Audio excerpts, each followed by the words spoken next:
Now, if you remember at the beginning of Russia's invasion of Ukraine, one of the big things that happened was the Chinese Communist Party, Xi Jinping and Putin, the Chinese Communist Party in Russia had a meeting.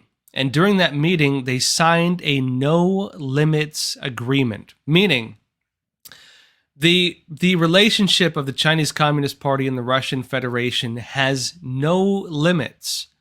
No limits. Meaning possibly war, nuclear war, terrorism, anything they want to do, no limits. Those of you who understand Chinese Communist Party warfare would understand some of the deeper implications of that as well, where they talk about war without morals, unrestricted warfare, it's been called as well. This idea of war without limits. Nothing is nothing is beyond the boundaries. Nothing is off limits. Everything is included. And again, the no limits agreement signed between Xi Jinping and of course, Vladimir Putin of Russia was done right around the time of Russia's invasion of Ukraine. Since then, Xi Jinping has not really condemned Russia at all. They've stood by each other very closely. The CCP now is, of course, seeding the virus. The Ukraine war is entering a new stage. They're now attacking power stations, also shutting off power to most of Europe. Winter is about to hit, and it's going to hit really hard, especially when you have no power in like Russia and Ukraine. And right now, Xi Jinping and Putin are meeting again, and they have reaffirmed their agreement. The Week says this: Putin and Xi reaffirm Russia-China relations amid unrest. It says Chinese President Xi Jinping and Russian President Vladimir Putin met virtually on Friday to solidify their partnership. The meeting comes as Russia faces unprecedented pressure in the war against Ukraine, CNN reports. This is largely due to Ukraine's resistance to Russia's advancement, as well as support for Kiev in the West. At the same time, China is facing the repercussions of its zero-COVID policy and a new rise in COVID cases. Both countries have continued to strengthen ties amid global opposition. And it says, quote, this is Putin saying this, in the face of increasing geopolitical tensions, the significance of the Russian-Chinese strategic partnership is growing as a stabilizing factor. That was Putin saying that. And he added that their relationship was a, quote, model of cooperation between major powers in the 21st century.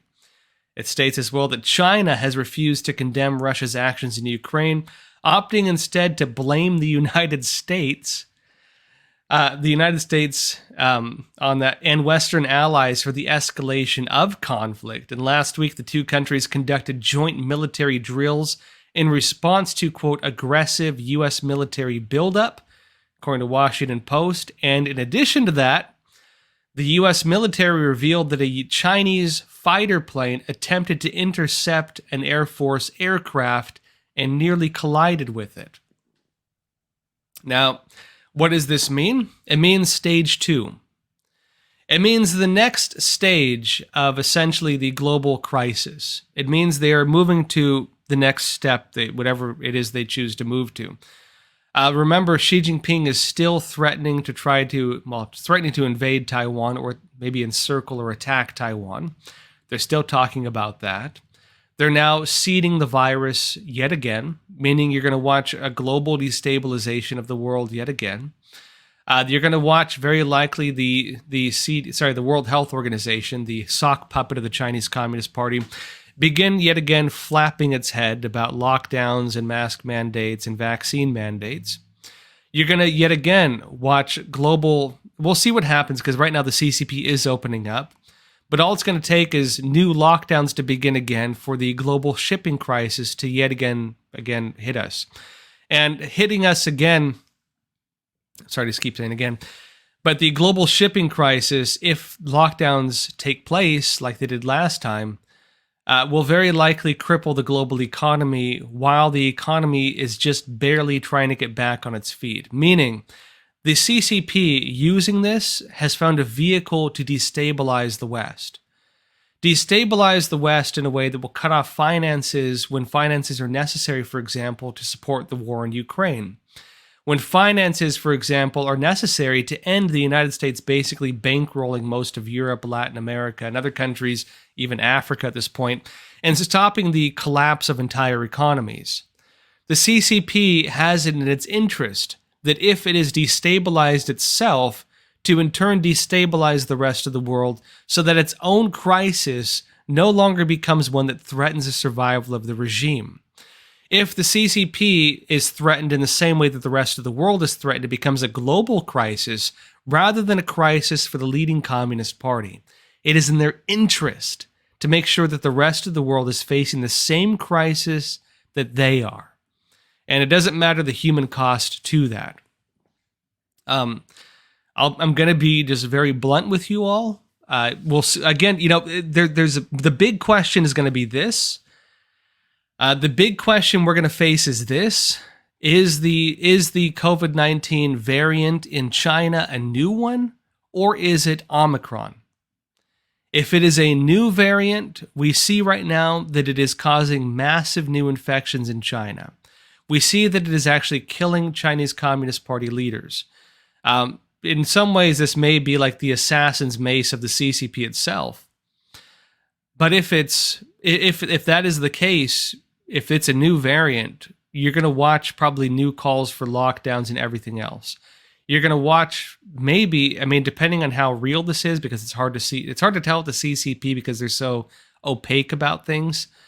We will see how it affects other countries, but you're going to watch them export this crisis. If, on the other hand, it's basically just Omicron, we've already been dealing with that, no big deal, whatever, I probably will not have that effect. Although you are going to be watching the news, playing things up, and you're going to be watching new calls for everything else. Just get ready for it. It's going to be happening. At the same time as well, you're going to be watching the economies take a nosedive. My current belief when it comes to basically the United States not doing so hot economically while still exporting billions and billions of dollars to other countries, sending billions off to Africa, billions to random countries that most of whom hate us. My belief right now is that basically the United States is like the global sugar daddy. That we're propping up the world. We're propping up the global economy.